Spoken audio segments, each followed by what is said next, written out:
Responsible for any content, information, or opinions expressed. User bears full responsibility for their reliance on such content, information, or opinions. Hello, I'm Earl Stewart. I welcome you to Earl Stewart on Cars, a live talk show all about how to buy, lease, maintain, or repair your car without being ripped off by a car dealer. With me in the studio is Nancy Stewart, my wife, co-host, and a strong consumer advocate, especially for our female listeners. We also have Rick Kearney, an expert on how to keep your car running right. I dare you to ask a question that Rick can't answer about the mechanics or electronics of your car. Also with us is my son, Stu Stewart. Our link to cyberspace through Facebook, YouTube, text messaging, and our encrypted anonymous feedback service. Stu is also the Spymaster Director of our Mystery Shopping Report. He dispatches our secret shopper weekly to an unsuspecting car dealership. And now, on with the show. Good morning, everybody. We're back in the studio. And I can say that we're live because Icky, our producer, has figured out how to take that out if we have to run a rerun, which I apologize for the number of reruns we have been running. But all you regulars out there, we've got a huge cadre of YouTubers. I've got to single them out, but a lot of individuals that, like John from Palm City, that basically founded the show with us. Nancy and I got into this little radio station called Seaview Radio 20-some-odd years ago, and we had a half-an-hour show, and boy, was it exciting. And here we are, a couple decades later, 2 hours on Saturdays with a huge audience compared to those little Seaview Radio days. And we've also got, of course, the 21st century stuff like streaming. And that's where our YouTube guys come from, and gals. Of course, we're on Facebook also. And you can stream us online and hear us whichever you like. We've got a basic show. I need to ask you this. I think Nancy would like to. I'm not hearing Nancy on my mic, so we're still doing a little setup right here. I was going to mention, we're talking about being on the air for as long as we have. How long has Rick been on the air with us, which is an amazing position that he holds here as a mechanic? He's helped so many. Well, maybe Rick can answer that. I'm not hearing Nancy. Okay, we're still working on a few little glitches here, and Nancy is mic is active, but for some reason they're not coming through to my mic, and maybe they're not going out over the air. But Rick, how long have you been with us? I actually came on the show December 16 of 2014. Wow. So that's now 11 years and a couple of months. Yeah. Used to be a little closer. And Congratulations. just Thank in you. case you new listeners don't know, that was Rick Kearney. He's a certified diagnostic master technician. And we brought Rick on the show because we thought we didn't understand really what our audience was really like. And we thought it would be helpful to have someone that understood the mechanics of a car. What we found out was it wasn't only helpful, it's almost like the whole show. We forgot that people only buy cars used to be every 3 or 4 years. Now it's like every 7 or 8 years. So we were giving out information about how to avoid being taken advantage of by a car dealer. Meanwhile, everybody drives a car. Everybody has a problem regarding repairs, maintenance, you name it. Cars are expensive, and they're vital, and people have 2 or 3 cars in the family. So we learned really fast that a great part of our show is people who want to find out, is that little noise in my car going to become a big noise? Is it going to become a big expense? Where should I get it repaired? How much should it cost? So we got Rick Kearney sitting right here at 877-960-9960. 877-960-9960. You dial that number, Nancy Stewart, my co-host, answer it. You'll talk to Rick. You'll say, I smell something really strange. when I start my car up in the morning. And he'll ask you a couple questions. How long has your car been sitting? What kind of car? Blah, blah. And you do a little back and forth. He'll say, hey, that's absolutely nothing to worry about. That's normal, if you're lucky.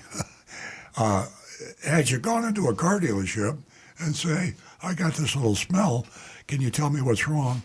The service salesman will come back and say, and you fill in the blank, you need this, this, and this. And it's going to cost you $700, $1,000, whatever. But when you talk to Rick, he says, don't worry about it. Now, that's an ideal solution. Sometimes he says, you better worry about it.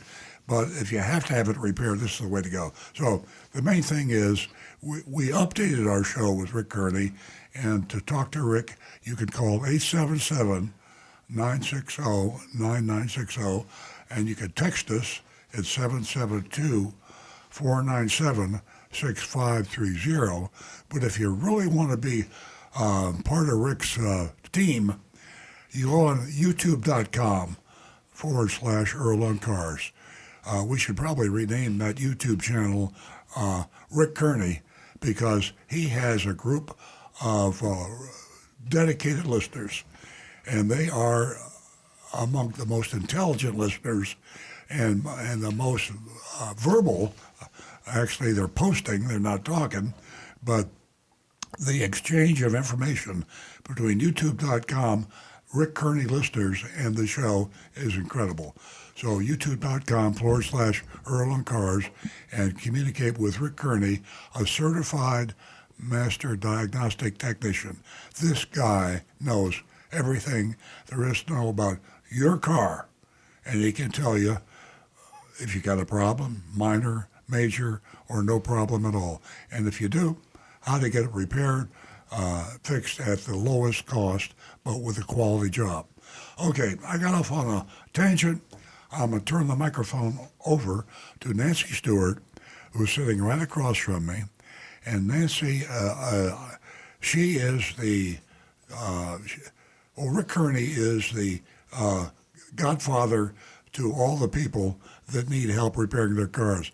Nancy is the godmother to all the women out there that are being discriminated against, going into car dealerships and dealing with car salespeople, men that don't treat them with courtesy and respect. And she has brought in a whole mass of women, regular listeners, and she's going to tell you about how you can get a very special reward if you haven't called the show before. And you do call the show today. If you're female and haven't called the show before, she'll explain that to you. So, Nancy, the microphone is all yours. Good morning, everyone. Thank you for joining us this morning. You're a very important part of the show, and we'd love to hear from you at 877-960-9960, and also take advantage of texting us at 772-497-6530. We're going to talk a lot this morning about drunk driving. We're going to talk a lot about autonomous cars.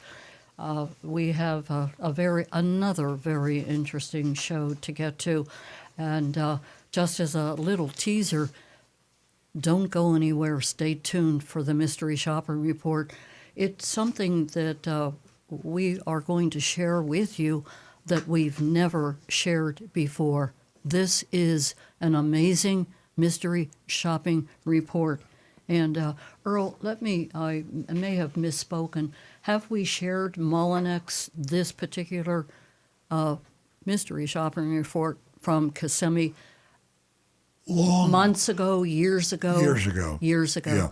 Okay. So we have shared it with you, but it was so many years ago. So we just want to share this particular mystery shopping report to sort of give you hope if you're going out there to purchase a vehicle, lease a vehicle, and this will be helpful. As far as what Earl said about women, they certainly are a huge part of this industry, and that didn't happen overnight. Financially, they hold the the auto industry in a very good place. So without them, this industry would be, well, not where it is today. So, ladies, $50 for the first 2 new lady callers. That's $50.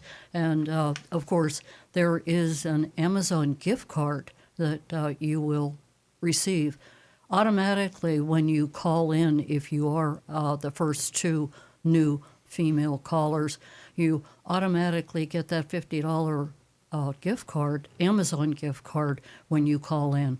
So buckle up, stay tuned. We're going to get to a lot of important information, and we want to share it with you. 877-960-9960, or you can text us at 772-497-6530. And of course, don't forget youranonymousfeedback.com. We are going to go straight to the phones. We have our, well, he's very creative. We love hearing from him. He shares a lot of information with us, and he makes us laugh. And that's really important today in this industry. I know who that is. Beep, beep. Good morning, everybody. Happy and healthy New Year's. Happy New Year, Steve. Okay, this is for Rick. A quick question. Tomorrow is going to be in the 30s, weather-wise, correct? Down here in West Palm, yeah. Okay. A lot of other places in the U.S., it won't be quite so nice. Okay, tomorrow morning I'm taking my Roadrunner out.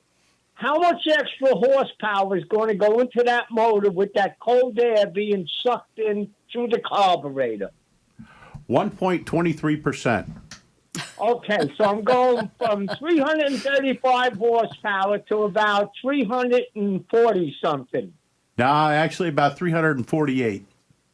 348. Okay, because when it's very cold out like that, the car just wants to take off. And when I come to a stop, I got to keep my 2 feet on the brakes so it don't fly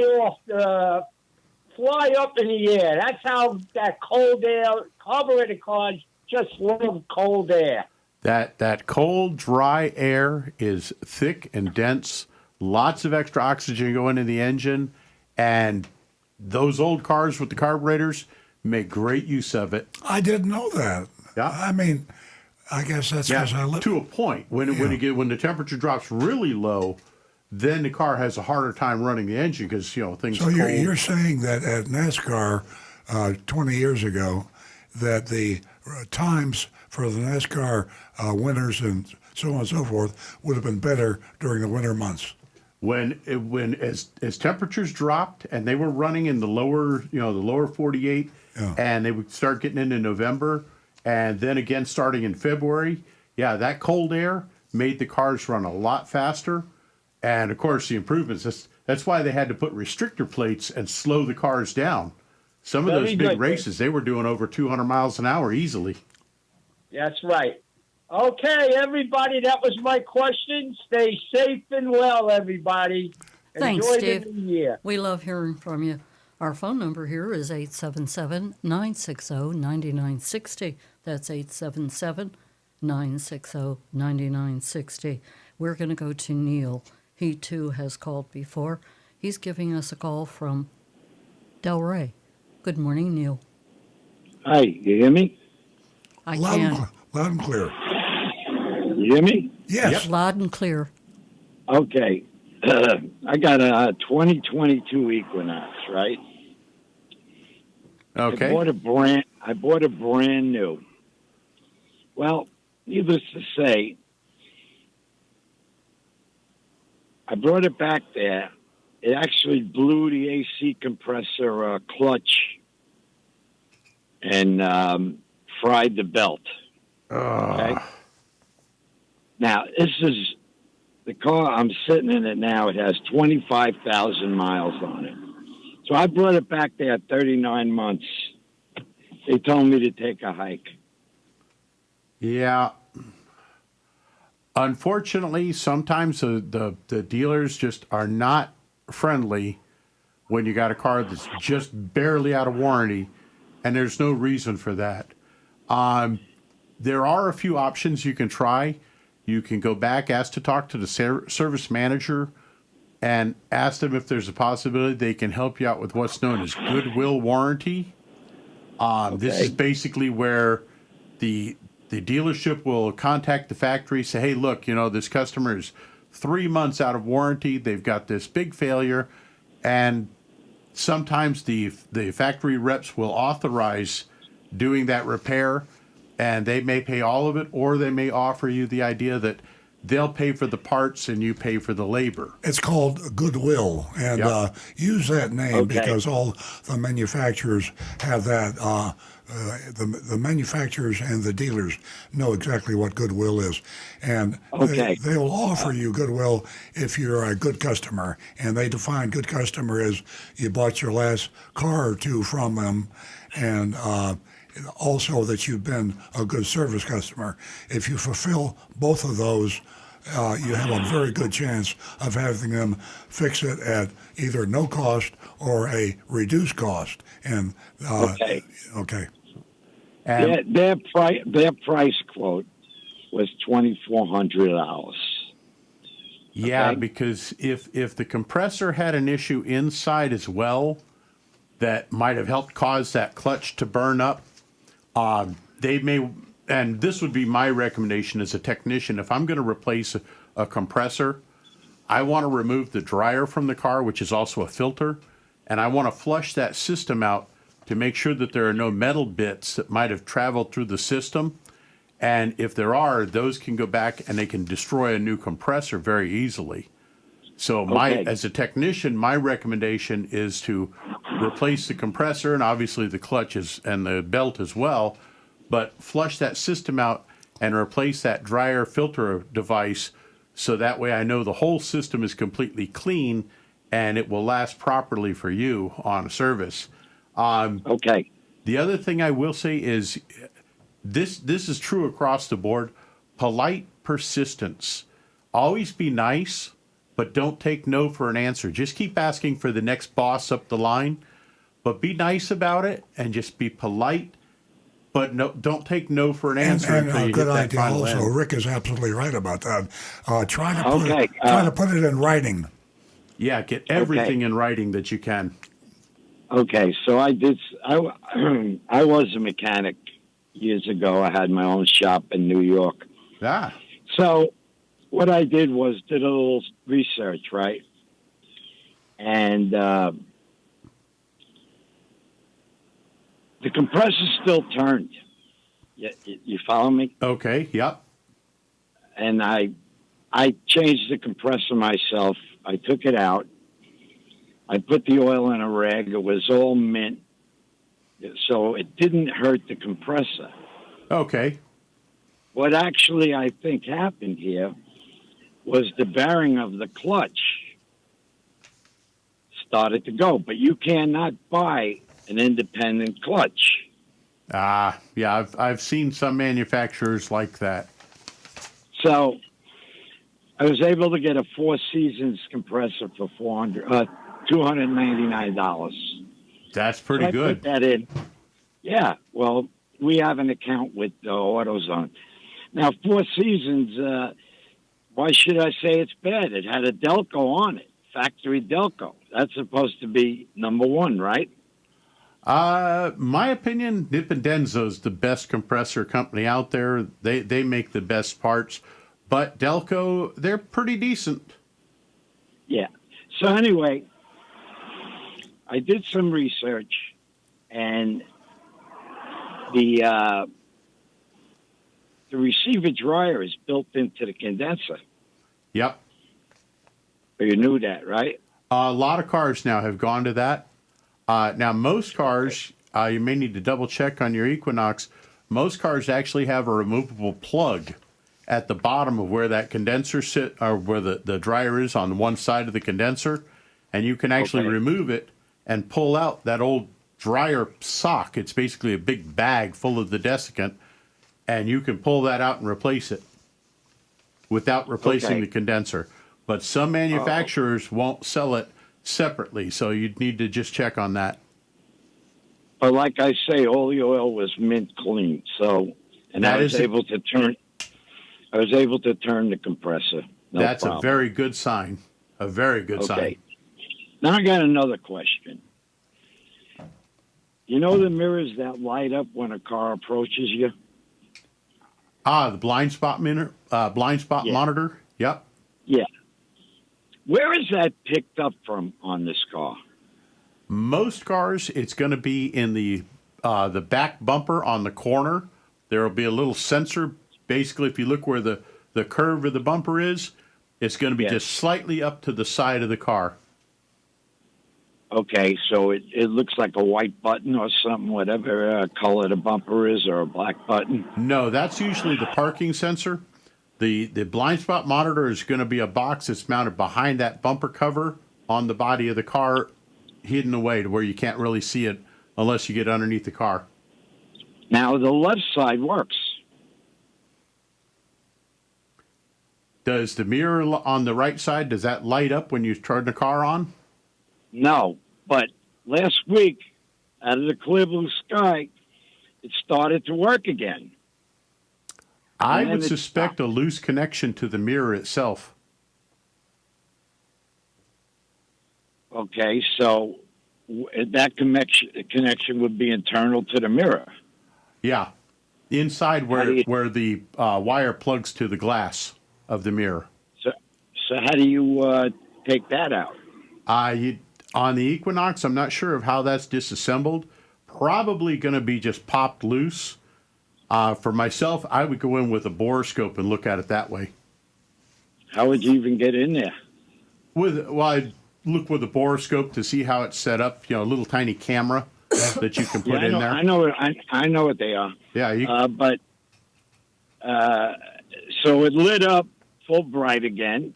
It all worked for about 2 days, and then all of a sudden it stopped again. Excuse me, I'm going to jump in here. We've got a lot of callers waiting, and you could try calling back in later, or you could text Rick, and he could help you directly. But we hate to keep people waiting too long. Okay. Thank you very much. You're a great caller, and we would love to have you call back. Okay. Thank you very much. Have a great day. 877-960-9960. That's how you can reach us, or you can text us at 772-497-6530. Again, don't forget youranonymousfeedback.com.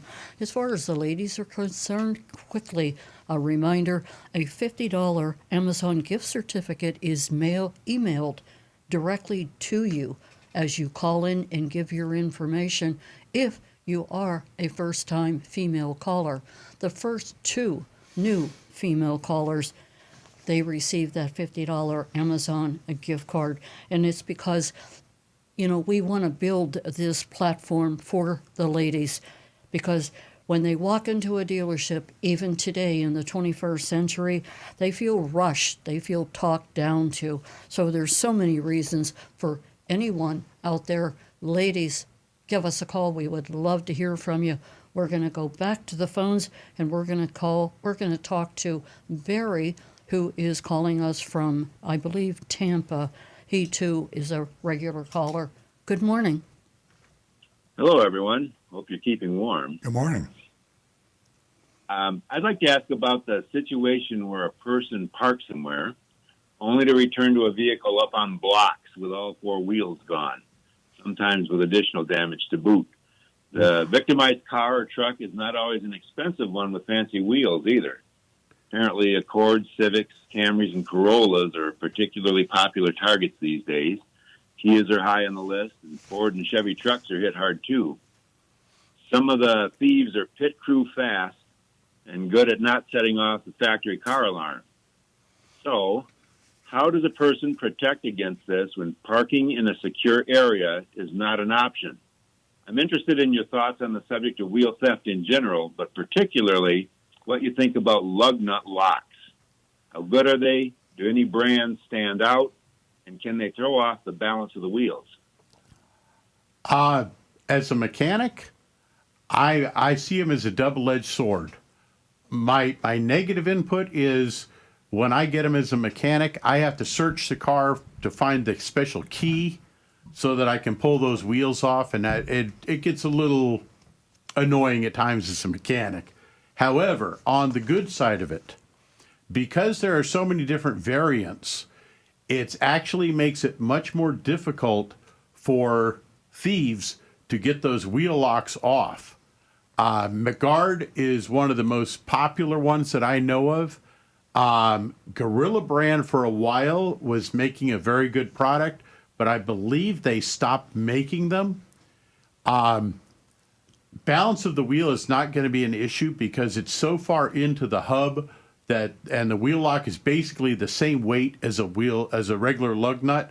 So it's not, you're not even going to see a difference when you're, driving down the road that you happen to change that one lug over to a wheel lock. The only other drawback is that as you're rotating tires over time, those wheel lock keys sometimes can become a little more delicate and they can break a little easier. So you might need to plan on replacing them. A set of wheel locks for the average car is going to be anywhere from $30 to $50 on Amazon. And if you've got somebody with a breaker bar at your house, a teenager or someone 20, 30 years old that is willing to go out there and do a little bit of oomph just to break loose those four wheel locks, the four lugs, one on each car, and snug it down to put the new wheel locks on there, you're going to be just fine. The reason they go after the average cars like Honda and Camry. Rick, let me interrupt briefly. Sure. ChatGPT gave an interesting suggestion. If you have one wheel lock, it's not only sometimes a deterrent, but it's also you avoid what you were describing is having to take all the wheel locks off and having a problem in the future if you've only got one wheel lock. Well, they normally put one on each wheel. Oh, just one. Right. You only replace one lug nut. Oh, okay. Yeah, it's one. When you buy the set, it comes with four lugs, nuts. There's only one. And you replace one on each wheel. Oh, okay. Yeah, but the only other real drawback is that the master kits or kits for removing wheel locks are easily available on like Amazon and other places as well. So they may slow down the thief and may encourage them to look at somebody else's car rather than yours. They make fake wheel locks too. What made me think about this is if I'm a professional thief and I know what I'm doing, I'm going to go to the car that I can grab the wheels and get away in a hurry. Yep. Just like I'm going to go to the car if I'm going to steal it, where I could get that car going in a hurry. If I see a car without a car alarm in anything at all, I'm going to target that car. If I see one that looks like it has got alarms and wheel locks, I'm going to take the one next in line. So for far less money, you get some degree of protection. Right. And the reason they target those common cars like Hondas and Camrys is because it's very easy to sell that set of wheels somewhere versus a set of wheels off a Porsche or a Lamborghini or something. Yeah. Camry wheels, you could take them to any fly-by-night shop and they're going to buy them because they can flip those and sell them and make a great profit. Yeah. I guess maybe curb rash would be the poor man's wheel lock. Yeah. If the tires are ugly, they aren't going to be too interested in them. The tires and rims. Yep. Yeah. Well, thank you for your call. Appreciate it. My pleasure. Please call again. Iggy, if you can, and you can come over here, maybe you could reactivate. I have no volume. Ladies and gentlemen, if you just tuned in, you're listening to Earl on Cars, and our number you can reach us is 877-960-9960. You can also text us at 772-497-6530. Does anyone out there, this is a bit of a teaser for you to give us a call, tell us how you feel about drunk driving. Or let's talk about buzzed. Have you heard the word buzzed? a buzzed driver suffering from the illusion that he's fully in control. Please, we would love to hear from you. It's an important topic. I can feel the energy in the room as we sit in this studio and the passion that Rick is feeling at this moment. And Earl and I join him. Iggy also feels totally the same. Have you been with anyone? Have you seen or heard someone say, I'm not drunk, I'm buzzed, and I'm in full control? Give us a call toll free, 877-960-9960, or you can text us at 772-497-6530. We're going to go back to the phones, and we are going to speak to Marty. Good morning, Marty. Yo, Marty. Yeah, good morning. How are you? Great. Okay, Iggy, I have nothing. I've got a question for Rick. Sure. Last week when I was out in the car, all of a sudden my radio just stopped working. Okay, Yeah. what type of car are we looking at here? It's the Crown, the 24 Toyota Crown. Okay. Okay, I went into a store, came back out, everything started working again. So I was just wondering, because I had it all updated when they said it needed a couple recalls, and I was just wondering if they screwed something up, or it was just a fluke. If it's only happened the one time and it restarted okay, I would wait and see if you get a second occurrence of it. Just because I've seen, it's, I hate to put it this way, but as cars have gotten more and more computerized, it's becoming more like the old Windows thing with your computer. The first thing they ask you when you call support is, well, did you try turning it off and turning it back on again? And unfortunately, that seems to be the answer. Things have gotten so much more complicated that even one tiny little goof up can shut the whole system off. And thankfully, that's only affecting things like the infotainment system, the radio and that. Right. Yeah, if it does not occur again, I wouldn't worry too much about it.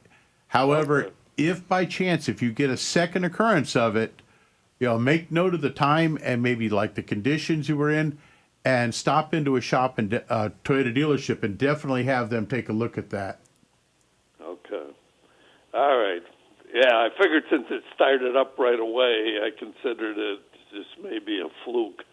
Because when I went in for the 24-month service, they said, oh, you got a couple recalls on here. So they said, should you do it? I said, they recommended, obviously, to do it. Yeah. Now, Earl just pulled up on ChatGPT, and it says apparently there is a common issue that Toyota's working on. So they may have another software update coming very soon that, for the radio that they may update on it. Sometimes it takes them a time or two to get that reprogramming proper again. But if it, like I say, just document any time it occurs and let the dealership know so that way they can try to get some better information to see what's going on, and hopefully Toyota will get a fix on that. Yeah, you always want to, when you bring them into the dealer, and like my dealership, you always want to put that in writing. When you tell a story like that, too many service advisors are thinking, oh, this guy is just doesn't know what he's talking about, or he was probably drinking. Everything's okay. But oftentimes there, as Rick said, with high-tech software glitches are everywhere. You wouldn't believe what's going on in our home. Nancy, in my home now, we're having a lot of work and renovation and a lot of electronic stuff going, and there are glitches galore.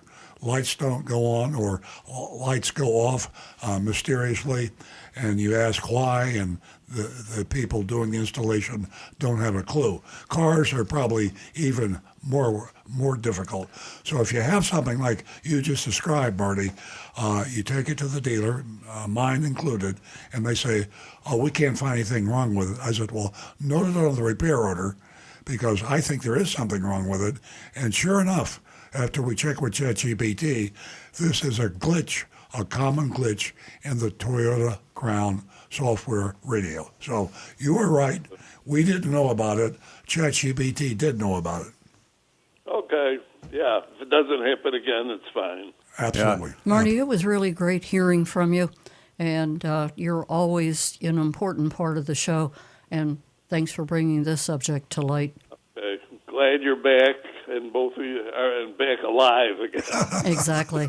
Thank you. Have a wonderful weekend.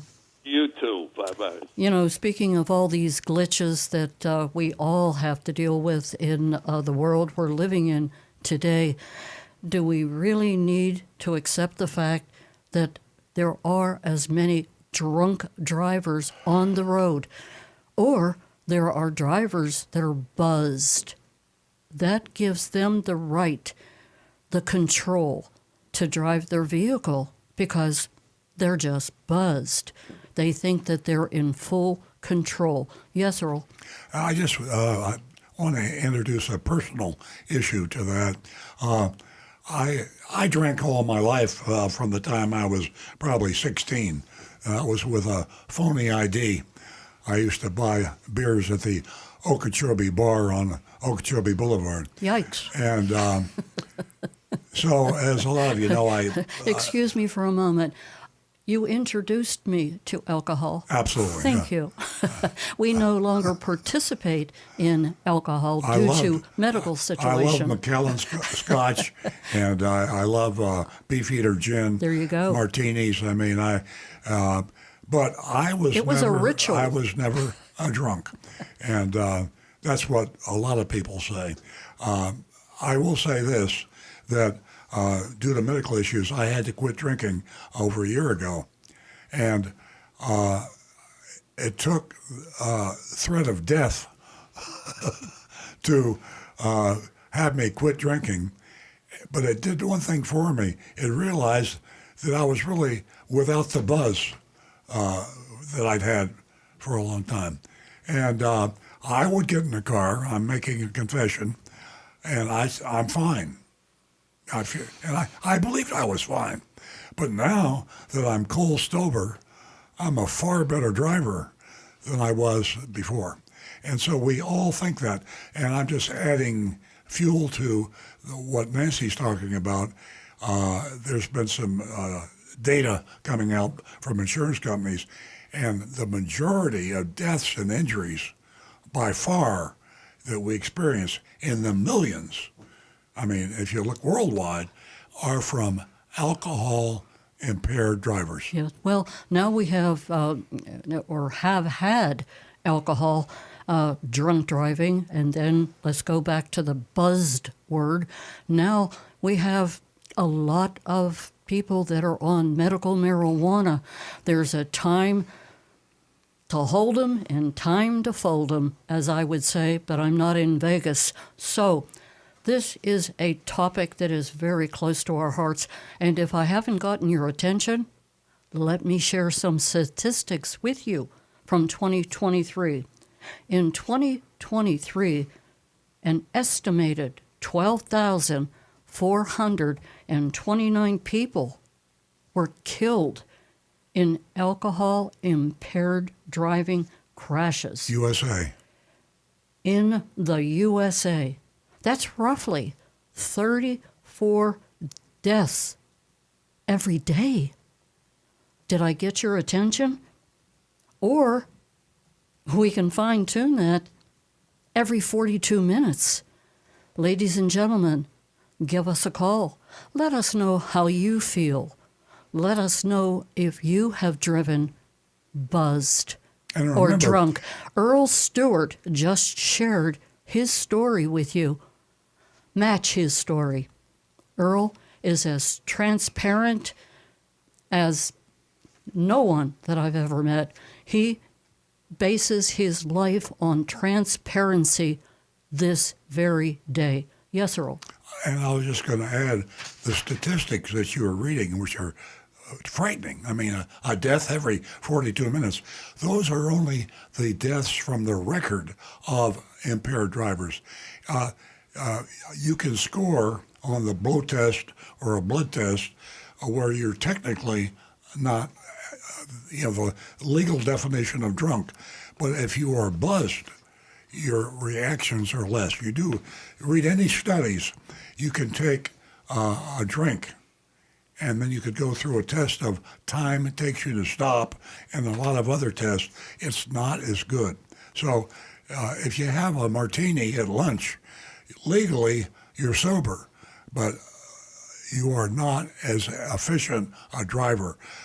You can hit the dog or hit the child or hit the car easier if you've had that martini at lunch. I'd love to hear from Rick and to our callers, if you'll just bear with us.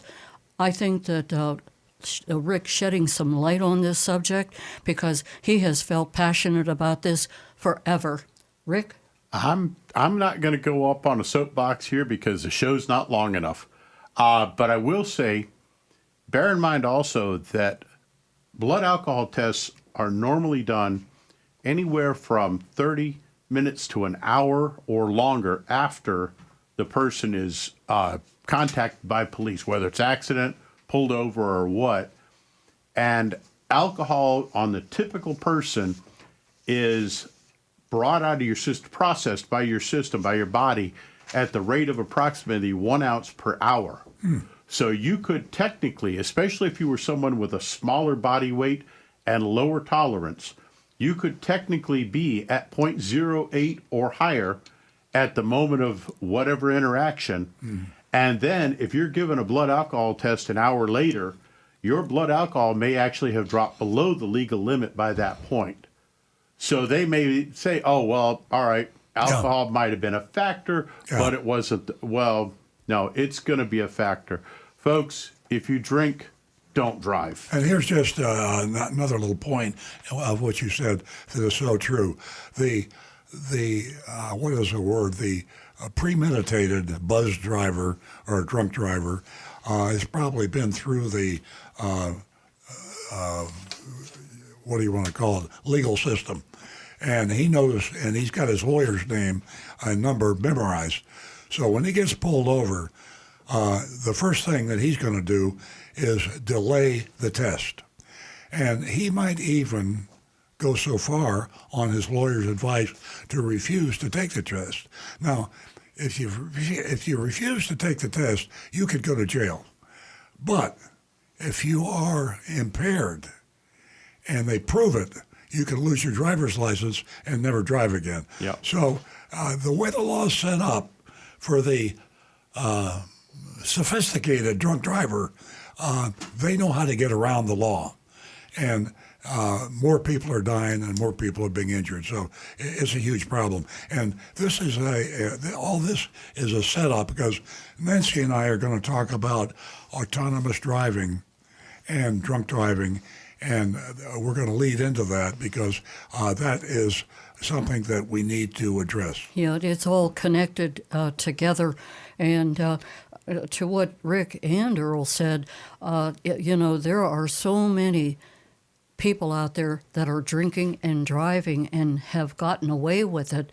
But just that one moment that you get caught or that one moment that you've taken another human being's life, is it not that important to you to follow Rick's instructions just now? Don't check your. Am I buzzed? Am I drunk? There are no questions. We're talking about human beings here, and we're talking about a person you may put in a wheelchair for the rest of their life. So don't drink and drive. Ladies, back to you. $50. If you're listening, please give us a call. You'll win yourself a $50 Amazon gift card this morning. First two new lady callers, we want to hear from you. 877-960-9960. Because, ladies, I know from hearing from all of you throughout the week that you have been talked down to, that you have been pressured to make the deal that the salesperson wants you to make. So make a difference this morning. Let your voice be heard. 877-960-9960. We're going to go to John, who's been holding patiently from Palm City. Question for Rick. The extreme low temperatures. Tonight we're expected even below freezing in Okeechobee County. The new cars that are delivered, they're winterized from the factory, so there's no problem with antifreeze. But a car that's like 15 to 20 years old, through the years, maybe it's been added with water to it, so it diluted the antifreeze. Would it be smart? It's a cheap enough instrument tool to buy, the instrument to check the specific gravity of the radiator fluid. You can buy it in an auto store or Amazon, and to see that it's properly winterized. Would that be a good investment for people to make and check it regularly?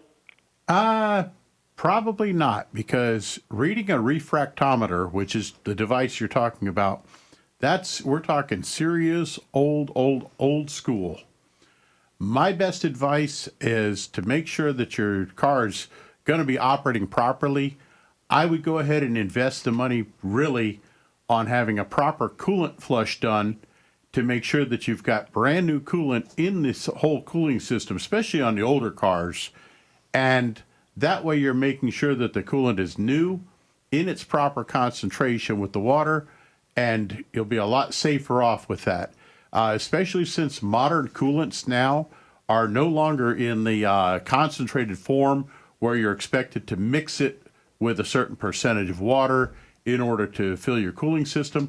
Now they decided just to go to the simple route, have it pre-mixed at the proper concentration, and that makes it a whole lot more straightforward and simple for everybody. Okay, but it goes beyond that. Some people in the expansion radiator, the plastic unit that we check the radiator fluid in, windshield washer wiper too also, the plastic could crack. People that put windshield washer fluid or regular water in it, it could freeze solid now with this weather and crack that plastic unit. Right, and that's why having proper concentration of coolant would protect your cooling system, the overflow bottle. And for the windshield washer jug, obviously windshield washer fluid, even if it's mixed with some water, it's still going to lower the freezing point of that liquid in the windshield washer jar. And they're really unlikely to freeze solid enough that they'll crack those jars unless they're really old. And if it's that old, it's probably getting ready to break anyways. So if it freezes up and breaks, it's probably time to replace it anyways. That's why when you buy windshield washer fluid, it has a summer and a winter on the label, so they make both. But both of them will winterize. Then it can go beyond. We wouldn't have to worry in Florida, but when a friend of mine in Maine showed me a car battery that froze the liquid acid in it, and it cracked the battery. Wow. Do you think that battery fluid in extreme temperature could get frozen and crack? Pretty much any liquid can freeze if the temperature gets low enough. I mean, that's just a scientific fact.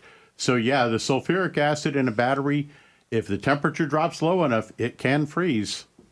Well, I saw that up in Maine. I couldn't believe it.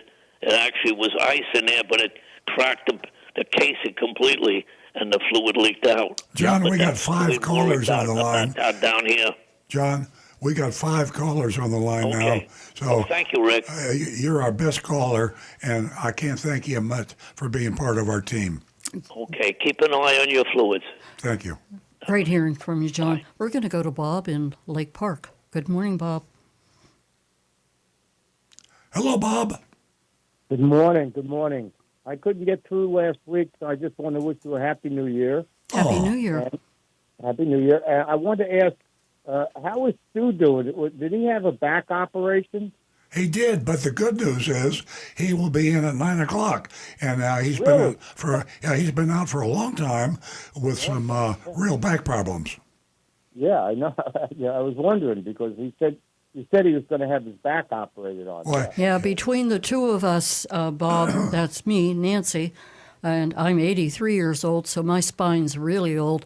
We're both getting the injections in, well, I'm getting them in my cervical and in my lumbar, and they're steroid injections, and sometimes they work, and it's a roll of the dice.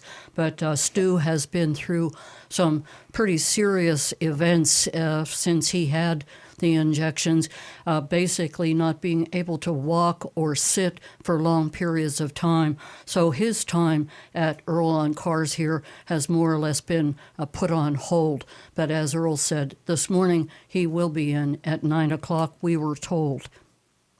Right. Well, the reason I called, I saw something that's very interesting. Subaru now has reintroduced the base trim on the WRX model. And not only that, but the higher trims, they drastically reduced the MSRP in the thousands of dollars. And one of the reasons why cars are so expensive is because a lot of the manufacturers eliminated the base trims on models. So when you went in to buy something, automatically you're starting at a much higher level.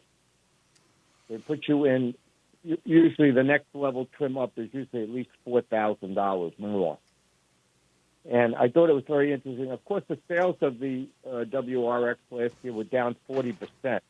So that was, I imagine, some motivation.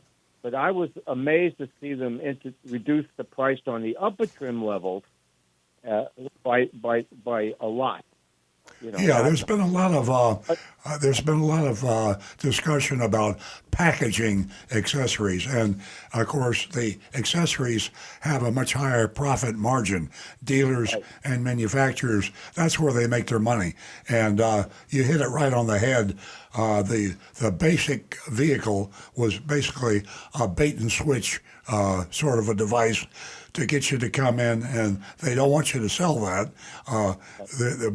Back in my day, when I started the business, we had a base Pontiac that had no accessories, and if a salesman sold that, you'd fire him. The sales force was instructed, they come in to buy this Grand Prix for $49.99, and then you need to upgrade them to this one that will sell them for $10,000 and make a lot of money. Well, years ago when they used to advertise in the Palm Beach Post, yeah, you remember? Oh yeah. The car that they advertised was that stripped down car, but when you went to the dealership, a lot of times it wasn't even there. Exactly. Just get you in the door, and then they try to sell you upsell you. Yeah.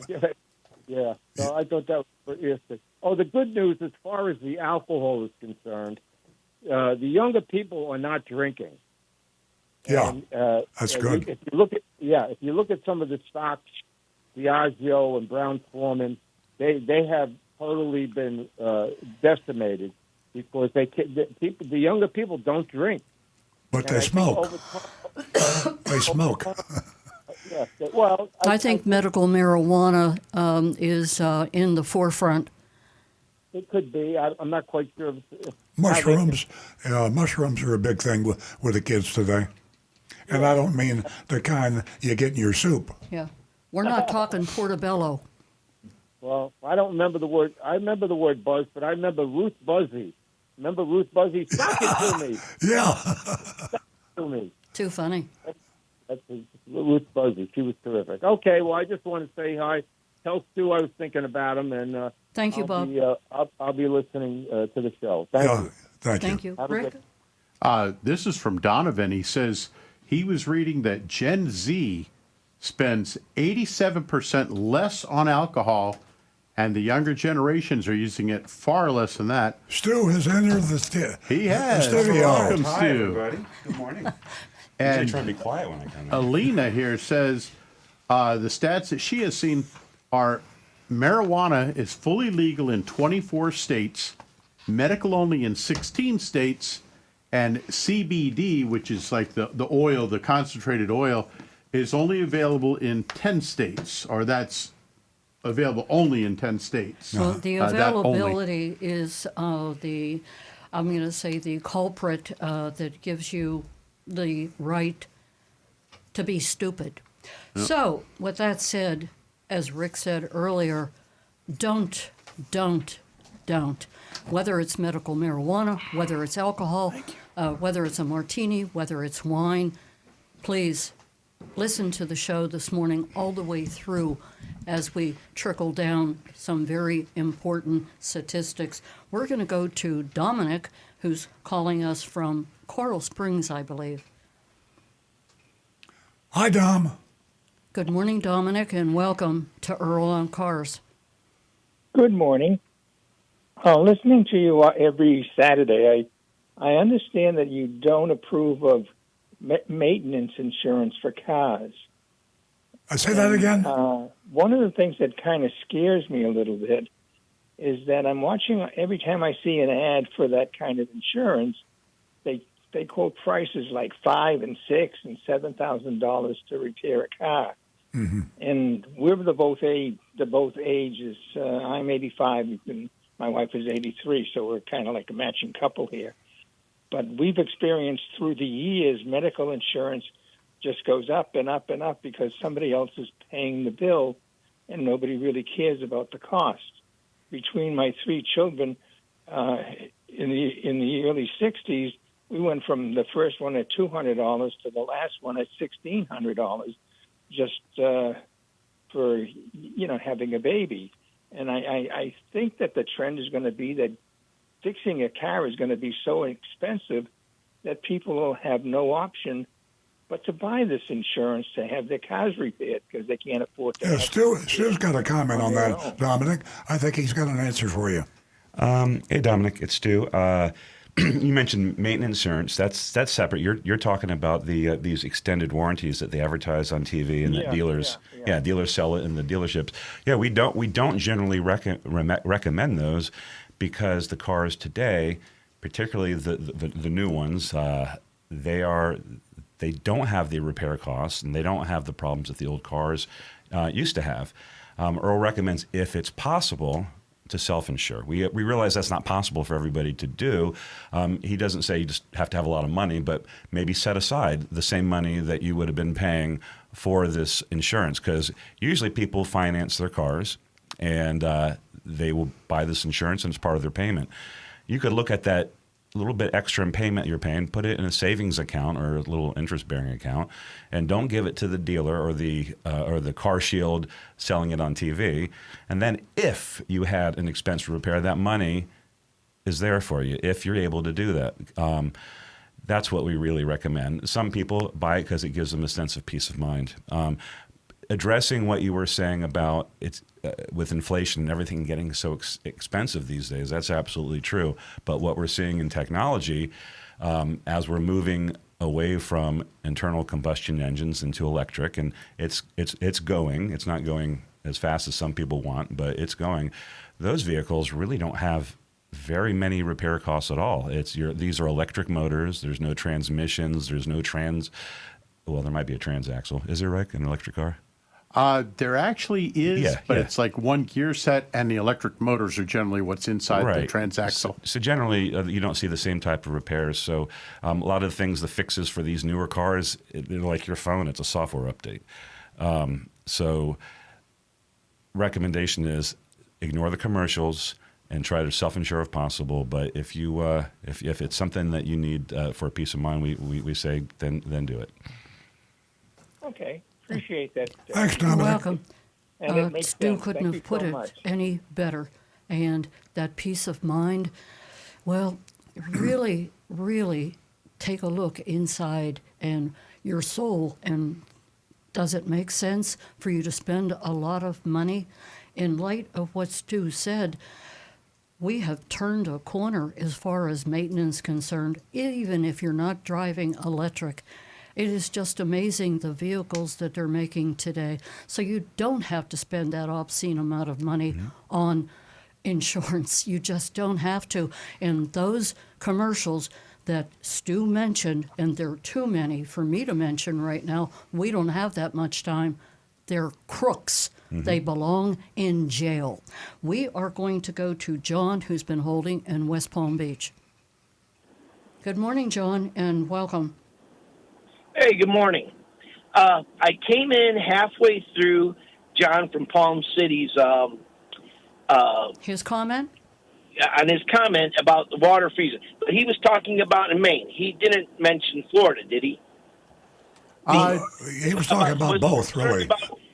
Okay. Well, like I said, I teach science at a local high school and that, but I'm from Michigan. And we even have teachers at the school saying, oh, let your water drip a little bit so that the pipes don't freeze. And I had to go back and correct them, saying, listen, you have to have freezing temperatures for weeks in order for the ground to freeze and for those pipes to freeze that run underground, because there's something called a frost line that you bury the pipes to so that it keeps it from freezing. And so people here in Florida, even though we've got these cold temperatures, nothing's going to freeze up and crack and break open. Yeah. I mean, even northern Florida. I mean, you have to have several weeks of freezing temperatures, and we're not going to get that. My kids are in Brooklyn. They ran the taps during the last storm. Was that necessary? Yeah. But a car radiator is different. Yeah. Okay. Right. But you got the antifreeze in the radiator, because otherwise you'd have all the cars up north bursting radiators. The antifreeze protects it. Right. Even in North Florida, we're not going to see temperatures low enough to really affect things. The biggest effect they're going to see is their batteries not wanting to give full power, because in the cooler temperatures, old, weaker batteries can fail much more easily. Correct, because just more dense, more work. So, anyways, but that's all. I was just for those who were in fear of, something icing over tonight or tomorrow and cracking. It's not going to happen. All right. And then my next thing is, how many FISOs did you see on the road this week? Oh, those are the road clearers? They spray the antifreeze on the road or something? Oh, FISO, the Ford truck, FISO. I don't know what that is. Ford F-150. FISO. Yeah, they caught me off guard with that last week. I was trying to think, is that some kind of like road clearing snow thing? Like yeah. Birds. I don't know. All right. Hey, have a great week. Thanks, Don. Thank you very much. Well, we don't know if we have phone calls. One of the things I wanted to tag on as far as this drunken driving thing and buzz driving and the rest of it. I have been driving, and Nancy has been driving autonomous car, the Teslas, for 3 years, Stu, or 2 years? Or, I think 4 years. 4 years, yeah. And it started out 2020. 2020, yeah. It started out as an exciting, fun thing. Now, with software updates coming in, I would say on the average, every 2 weeks, and sometimes we get them every 2 days. The autonomous capability of the Tesla now is incredible. We came to the radio show about a 20-minute drive from our home. And it's busy. It's I won't say rush hour on Saturday, but there's a lot of traffic on the road. South Florida.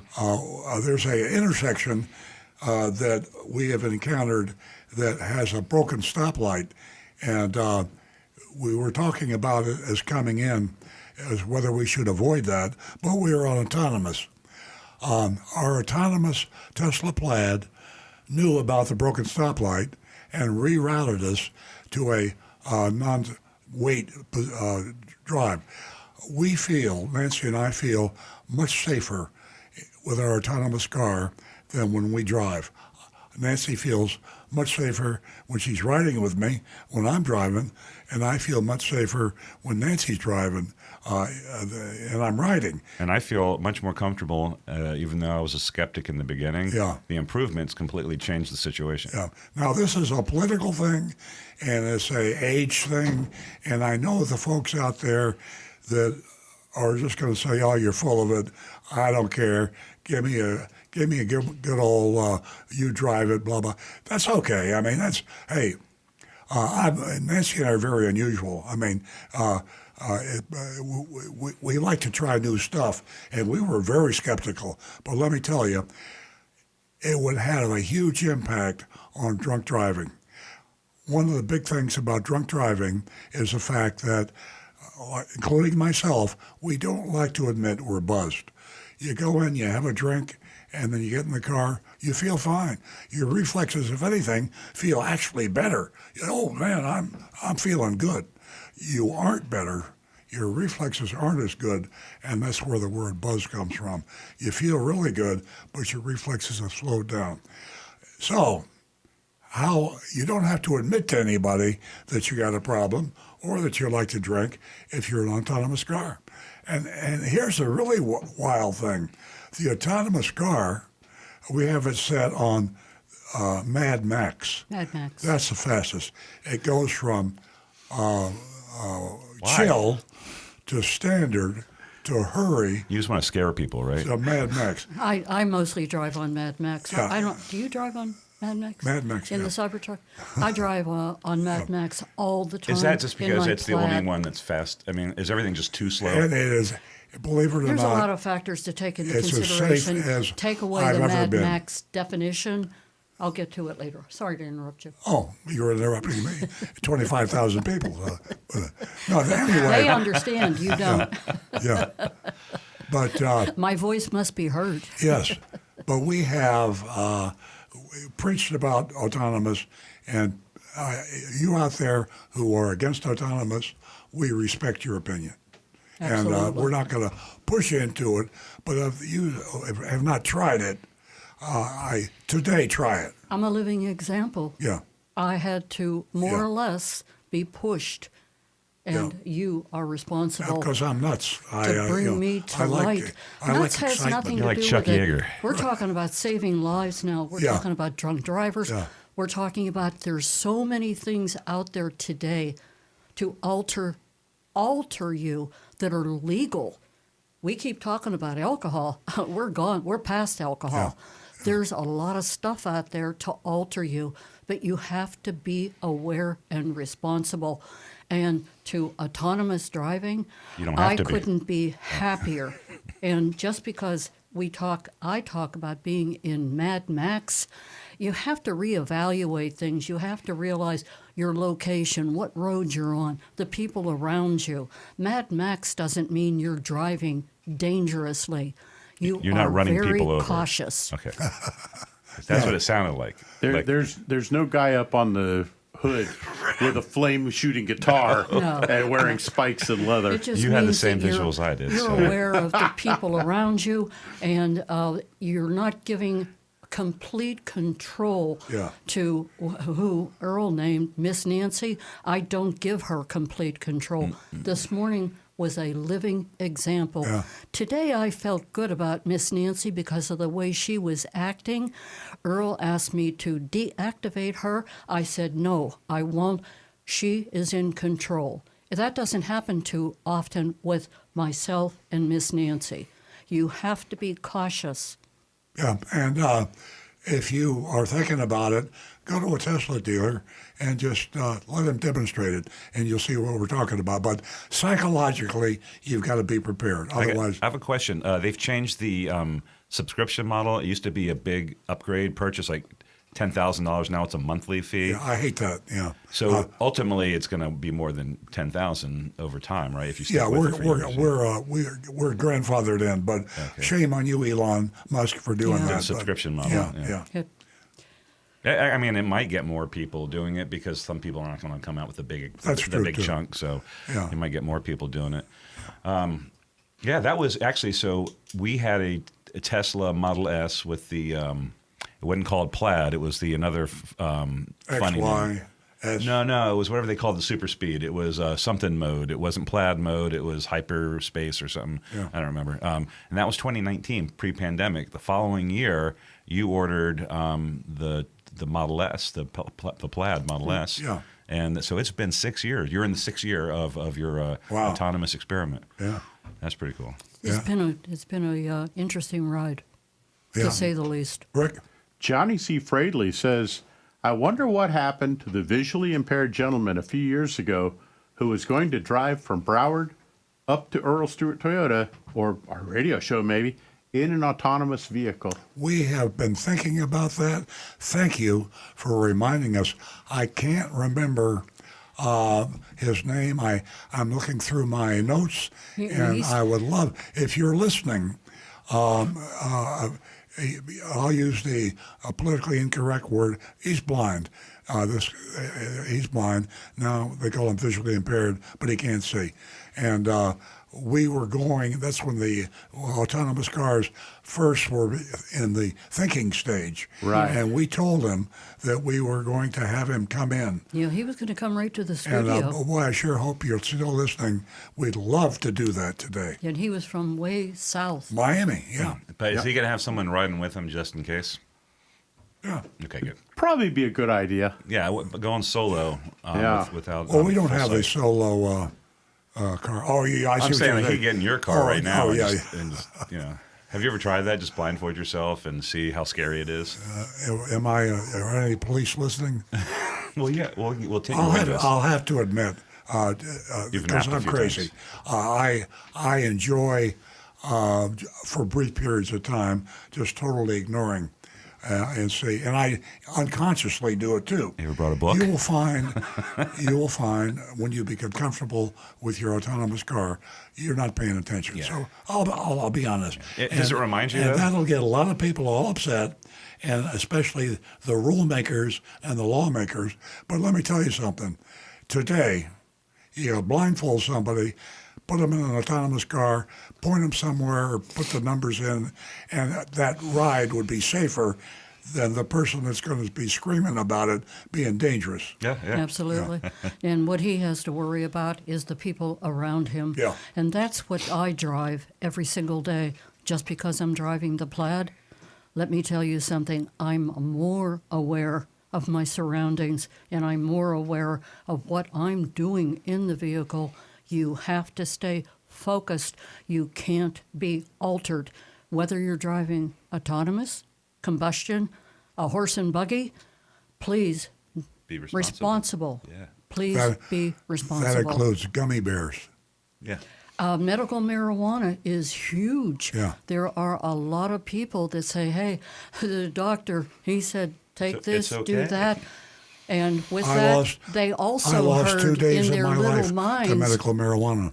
Hmm? I lost 2 days of my life to medical marijuana. That's right. Those capsules, we call them Earl Slayers now. Yeah, I went to the legal medical marijuana place. I had a lot of pain. Do we have to? And I took a couple capsules, and that's all I remember. Okay. And then, you want to talk about it? We'll talk about it. It was certainly a frightening situation, and Earl considered the medical marijuana, as everyone on this planet knows today, with his cancer. And this is just an example of people out there that feel, I'm going to do this. Gummy bear oil, CBD. It's nothing. It's like taking an aspirin. Wrong. So anyway, what turned into a very serious situation because I was totally alone, and I was the one who was responsible for keeping Earl safe, or possibly reviving him from a coma. So It at the seemed like a point when he looked at me and I could no longer move him, he is much larger than I am. I said to myself, I have to do something responsible right now, because Earl looked at me and he said, who are you? With that said, I knew instantly that I had to react intelligently and quickly. So I called my daughter, and then I decided to call Earl's 3 sons to get to the house immediately. And they did. Yes. And Stu, the oldest son, reassured me that, well, Daddy had just taken what Stu had consumed at one time when he was... What are you talking about? I don't know, at 14 years old. I don't know what he was trying to put some... I'm just saying that was way too much for someone to take. All I said was like, you took that much? Oh, I thought we were bearing our souls. Anyway, the the three sons were able to get to the house, and we laugh at it today, but it is just sending out the message. There's a lot of people listening to us right now. Please, just don't drive altered at all on anything. I don't care if you're on a sugar high. It sounds really dramatic, but look up the statistics of the people that we're losing. And the bottom line is nobody's going to pay any attention to us. And we've been saying stop drunk driving for years, and Mothers Against Drunk Driving. You're not going to stop it. I mean, I hate to say it, but there's some things you can't stop. And you will not be able to stop people drinking and driving. So hence autonomous cars. With an autonomous car that is totally safe, Drink and ride. you could get, You could be unconscious. Somebody could Yeah, take you in a exactly, wheelbarrow, put you in the car, Exactly. and you'll be safe. And you don't have to admit that you are impaired or drunk or buzzed. All you got to do is get in the car and say, take me to Macy's, take me to the Walgreens, take me home. Now, legally, that doesn't matter if you get pulled over in your Teslas, right? See, that's what I'm saying. Right now, the laws are way behind, and if our autonomous car has an accident, Nancy and I are personally responsible, which is nonsense. But if, let's say you got pulled over, you guys don't drink anymore, but if you guys got pulled over and they smelled alcohol, but you weren't even touching the wheel, you still get charged for the driving. Yeah. But maybe you could fight that in court. You could show evidence from the computer. The Tesla would show you who turned. And ChatGPT said you would never win that one. One day. The I've already checked that out. Okay. The point here is a buzzed driver. I'll use that. I'll repeat that. A buzzed driver is suffering from the illusion that he's in control. And that is what I'm talking about this morning. And it takes me back to what Earl said about autonomous. It took me a while to be talked into that, but I want to tell you something. I feel safe. This morning was a perfect example of the Plaid that I was driving and how we got from A to B safely, efficiently. Can I say more? The electric cars are here, autonomous. Rick? Buzzed is still impaired. Just sounds and you cute. know something, Rick? Have you pay close attention? This subject is very close to your heart. Have you seen the commercials in the past that have used that terminology, buzzed? Today, Rick, do you see the commercials? You don't see them anywhere. And I read the statistics to everyone this morning about the fatalities, about the people the families that have lost family members, the families that have a son or a daughter that's in a wheelchair today. This is a very serious subject. Yeah, I think we really got a lot on autonomous said this morning, but there are a lot of people out there that have everything else on their mind about cars, and autonomous is just, we're not going to go there. So this generation, the next generation, it'll happen, and we're not going to do much about it. Well, I think that there's more passion in it this morning, in our lives because, we recognize the fact, you made it sound a little humorous, but it's real. We're talking mushrooms. We're talking gummy bears. We're talking oil. There is so much out there that's legal. People call them shrooms. Legal. Shrooms. It's really hard Silly for you shrooms. to come to the conclusion that you must be in control. You have to be responsible.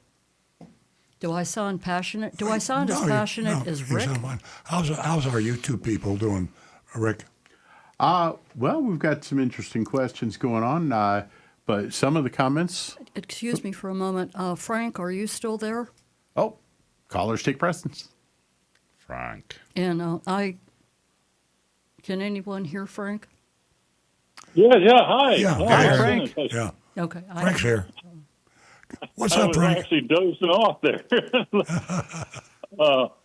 I got a variety of things, and we'll start with the cold weather and freezing pipes and all that stuff. I grew up in Kendall way back in the 50s, early 50s, and throughout a lot of the years.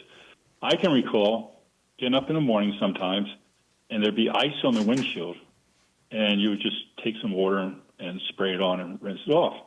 One time, the water in the hose was so frozen, they were like solid rocks. That's how cold it used to get. And that's enough about that. What about your fruit trees, Frank? Or do you have to do anything? I got the water running nonstop. It could be a big loss this year. We got 75 lychee trees, and the mangoes and star fruit, and right. So we'll see. It's So you have to have that. You can't just spray them down before you go to bed. They just Yeah. have to be okay. I was thinking they're gonna be watering all night long. But back to driving and drunk. Okay. As you know, I was a pilot, both commercial and military. Back many years ago, a TWA flight left Minneapolis-St. Paul, flew somewhere, came back to Minneapolis. They took the pilots off, and they were still legally drunk. Yeah. That was amazing. Yeah. It was a 727. Excuse me, Frank. What year was that? Oh, God, it had to be back in the 30 years ago. 90s. Okay, my point where I'm going right now, when was the last time they've exposed a pilot because he was inebriated, he was drunk? Kind of recently. My point is that it has happened too often, that they have literally been in the cockpit and they have been up in the sky. That happened and recently, the passengers didn't even know it. Did you remember the guy recently? We were talking about Absolutely. shrooms. The guy was on shrooms in the cockpit. He wasn't the main pilot. I think it's the co-pilot. He tried to he did something, and he was arrested and all that. And I think he's trying to defend himself somehow. I don't know. But the guy was on a hallucinogen with 150 people on the plane. Yeah, he is in control of so many passengers. He has their lives in his hands, and it's still happening too often today. No, that's not to try and brag. That's why, especially in the military, it's still rampant in the military. They believe in that stuff, unfortunately. But when I was in the military, I made sure I never drank. I never had a beer, and still in my life. But in any event, they liked flying with me because they at least had one sober pilot up there. So that was that. But back to the TWA, as you know, I always have a joke for almost everything. There's a 3-man crew back on those 727s in those years.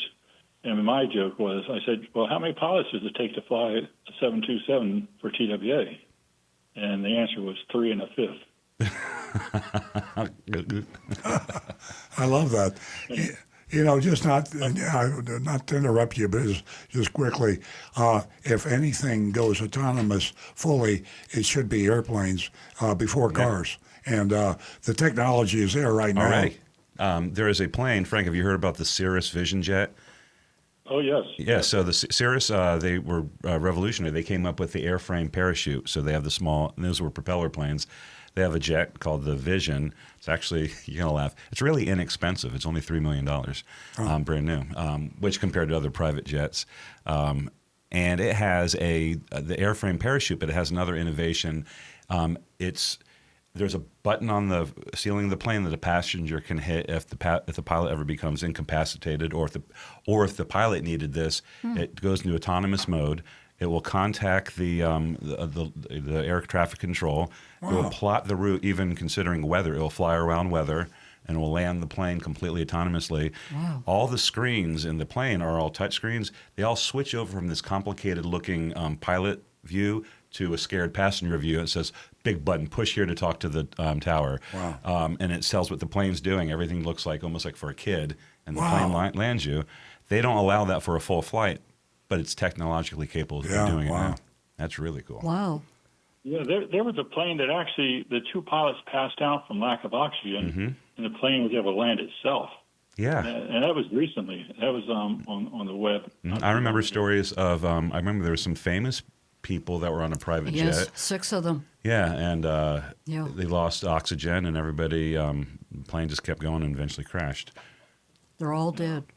Terrible. I didn't get back to that news. I don't know whether it was due to this weather that's all over the country. Frank, your thoughts? Yes. This weather is bad. It is truly bad. Did you hear that I- report about the private jet that went down just recently? Oh yeah, Oh, yeah, yeah, Maine. Yeah, up in Maine. Yeah. that was awful. Did you know why it went down? That was where I was going with this question. No, I think it was weather. They should Yeah, not it have was taken off weather this related? faulty ice. Okay. They shouldn't have been flying. It was insane. And It was a that goes all the way back to, again, growing up in Miami, the Air Florida crash in Washington, D.C. when they took off with ice and ended up hitting the bridge and into the Potomac River. I remember So, that. Florida Air. That it was amazing. Yeah, Florida Air. But anyway, I'll continue for a little bit. The battery, we got a new car. I ended up getting a Mercedes AMG SL63. They said to keep like a little trickle battery going in that because these cars have, with all the computers, they never really shut down, and they will drain the battery after a couple of weeks of non-use. So I do now have a trickle charge I'm going to hook up today, and we don't use the car that much yet. But is that right, Rick, as far as these batteries can go down pretty quickly? Yeah, cold weather can definitely affect batteries. Even a brand new battery, it's going to reduce its ability to crank the engine quite a bit. That's why for anyone out there right now, if your battery's a couple years old, I'd have it tested today and invest in one of those little jumper batteries. There's very small units now. What is the name of that company? NOCO, I think, is the company that makes these great little battery packs. They're like less than $100, and they can jumpstart even some large trucks. So I would, if you have older cars, that'd be a great idea to think into. But be prepared. Tomorrow morning, your car may not be able to start its engine. Well, that's what we're thinking too. We'll go back to your guys with the Plaid electric cars. I stumbled on something on the computer the other day where they're drag racing Plaids against GT500s and this and that. Uh-huh. Oh my goodness, your Plaid car just wipes everyone off the track, doesn't it? It's so fast, and for me to say this, because I'm a crazy man when it comes to driving fast cars, it's so fast it scares me. And when you floor it for 0 to 60, it is faster than your mind. You're at 60 before your mind knows you really put your foot on the accelerator. And all your skin is still back at the starting line. Yeah. Does good for the wrinkles. Yeah. It's fun to talk about, but anybody that drives a Plaid like that should be put in jail, and I include myself. And again, it's worse than being drunk. Yeah. If you floor a Tesla Plaid, which will do the quarter mile in less than 9 seconds, I think it's even less, maybe less than. Oh, no, it's 2 seconds. Less than 2 seconds. Oh, quarter mile. Quarter mile. Yeah. Anyway, beyond comprehensible fast. If you drive it that fast, it's worse than being drunk and driving. I mean, you're totally out of control. You don't know what's going on. Yeah, and the crazy people that are on the road, Frank, there was a time that I was pretty sensitive when somebody would pull up beside me in a BMW, in a Porsche, and call me out. Well, let me tell you something. Responsible driving. I don't care what you're driving. I am not on the road to break any records. I am not on the road to be anything else but responsible. And fun is fun. Go out to the track. I ignore all those people now. Yeah. And the drunk driver, we have friends. I mean, my wife helps down at the store there in Juno Beach called Terramarsh. It's a citrus store. Has been there 66 years. But two of the daughters, about 2 years ago, was on 95 just cruising, and someone was so drunk they rear-ended them, flipped the car over. They all survived, fortunately, but that was bad. And then now, just 2 weeks ago, one of their coworker friends got T-boned there on PJ Boulevard. I think there was like 7 cars. The place was shut down for almost 10 hours. Again, another drunk driver. One person died. The other, our friend, ended up ICU, and he's going to make it. But I mean, he still had tubes sticking out of him that he couldn't believe, and it's bad. But and here's my joke about drunk driving. Okay. When I was in the military, they would go out to the bar on Friday nights and stuff. And one night they were in there and they said, "Oh, the police are out there sitting there as a sheriff car waiting."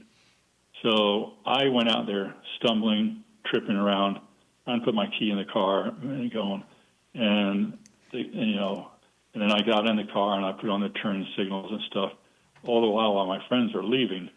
And I go down the street about 2 blocks. He pulls me over and says, "You're under arrest." I said, "Why?" He says, "For DUI." I said, "I haven't drank anything." He said, "Oh, get out of the car."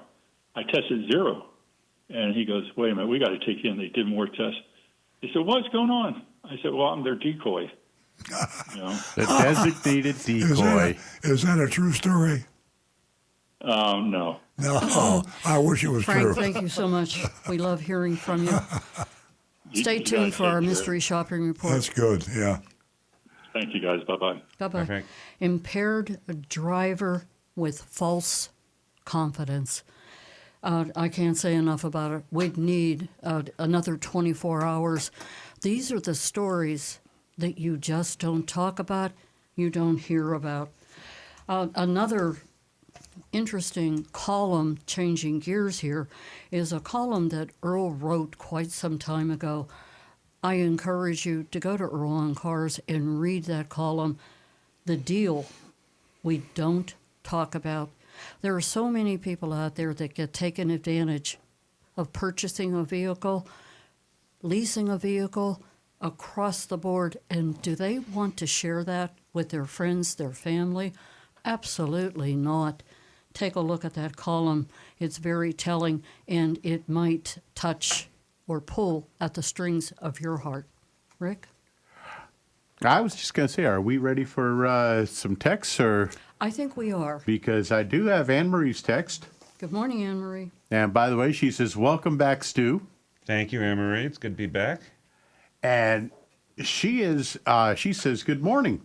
I took my 2013 Camry to Costco to fuel up yesterday. I pulled the fuel door release lever and the door opened, but only slightly. She says, usually the door pops right open.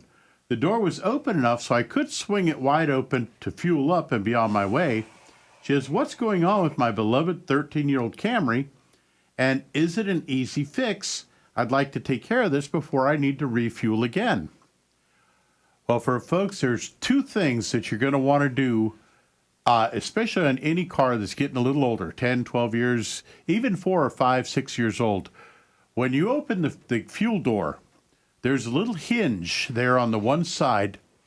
Use a little bit of silicone spray and put just a tiniest little spritz on that hinge at the 2 points where the hinge is, and then work it back and forth a little bit, because the dirt and corrosion that'll get in there will start making that hinge get a lot slower and more stiff. So just a little spritz of silicone spray is a perfect way to take care of that. But then if you look right on that hinge, you'll see a little metal tab sticking out. Usually has a little plastic tip on it. That's actually the spring that helps pop that door open. And if you reach out and grab hold of it and just very gently give it a little bend outwards, just a little bit. You only want to move it like maybe a 1/4 of an inch more outwards. The next time you hit that door release, it'll just pop it right out. That metal tab is a spring metal, but over time, it'll slowly get compressed down and lose some of its force. So you bend it out just a little bit, and that way you can easily make that door pop right open again. And for those that, if that metal tab ever breaks and you pull the release and the door doesn't open, take a piece of folded paper, fold it up in half like 2 or 3 times, and stick it in the gap between the fuel door and the body and hit your release, and that pressure will pop that door open for you. And you can actually buy that little metal hinge tab, the spring, for like $2 or $3 from Toyota. And to replace it, just a little tiny screwdriver to pop the old one out. It just wears down and and becomes pop the new softer. one in. It Yep. just loses its spring. It's springiness. Sounds Yep. good. So it's a very simple fix. It's something that pretty much anybody can do. And when you look at it, you'll see it's very easy to replace. But yeah, it's just a simple maintenance thing that can save you from going into the dealership and having them charge you 50, Whatever. $60 for the labor, whereas you can do it yourself and save a bunch of money. Thank you, Rick. My pleasure.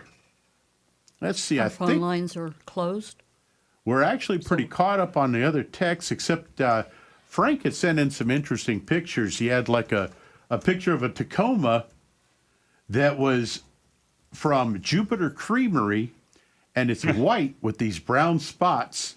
And on the side of it, it says the Cow Truck 2.0 Brown Edition. Oh, like a cat. I thought it was like a bowl of ice cream with chocolate chips. Oh, now that, oh boy. And he also had sent one in about the 1794 edition Tundras. And just a fun fact for a lot of folks that wonder where Toyota came up with 1794 for those Tundras. I know this. That was actually the street address of the ranch that Toyota bought. And that's where the new factory sits. Well, I say new, but it's actually quite a few years old now. In Austin, in San Antonio. Yep, in Texas, where they are building Tundras and Tacomas, and probably going to build other vehicles there as well. I've visited that plant. It was really cool. It's super modern and clean. Looks like you're going to. Looks like it belongs in Japan. You know, Yeah. just the building and the way everything's set up. Pretty cool. Just an when awesome place. Just when I thought Toyota had some sort of super intelligence and computer when they named models and numbers, and there would be some very impressive psychological study as the Well, address of their plant. Right. It was They just, I would it was imagine just they a should be simple- doing that. It was a simple reference back to this ranch that had been there for quite a few years. Yeah, And they just wanted to honor the owners of that ranch at that the was time. nice. Yeah. Yeah. Are they still alive? I don't know. Well, maybe. This is only like in the Yeah. last decade or so, I think, since they moved, right? Yeah. By the way, for your hidden little things, did you know that the Toyota emblem, those three ellipses, if you look at it carefully, It's a Corolla. it spells out Toyota. Really? You know what I think? I think There's- that was made up on the internet. But The reason it I say works. that, Hey, the Rick. reason I know that It is- works. I was curious about that, and I asked ChatGPT. You're right on the money. Yeah. I think Okay, you folks, could see it. I'm telling we're you, running out of time. it's a flower. Is Mystery Shop is from Kissimmee, and as I said earlier in the show, we have visited Mullinex Ford quite some time ago. So stay tuned for the Mystery Shopping Report from Mullinex Ford in Kissimmee, and please, we'd love to hear from you. We'd love your vote. Coach ChatGPT, Earl's friend, has voted on the Mystery Shopping Report, and you can too. 772-497-6530. That's where you can place your vote by text. Earl? 8F, we grade on the curve. And as an aside, Mullinex has been around for a long time. They have been in business, I'm going to say, as long as our dealership, Yes. at least 50 years. They started out with one Ford dealership, and now they have multiple. It's a family operation, too.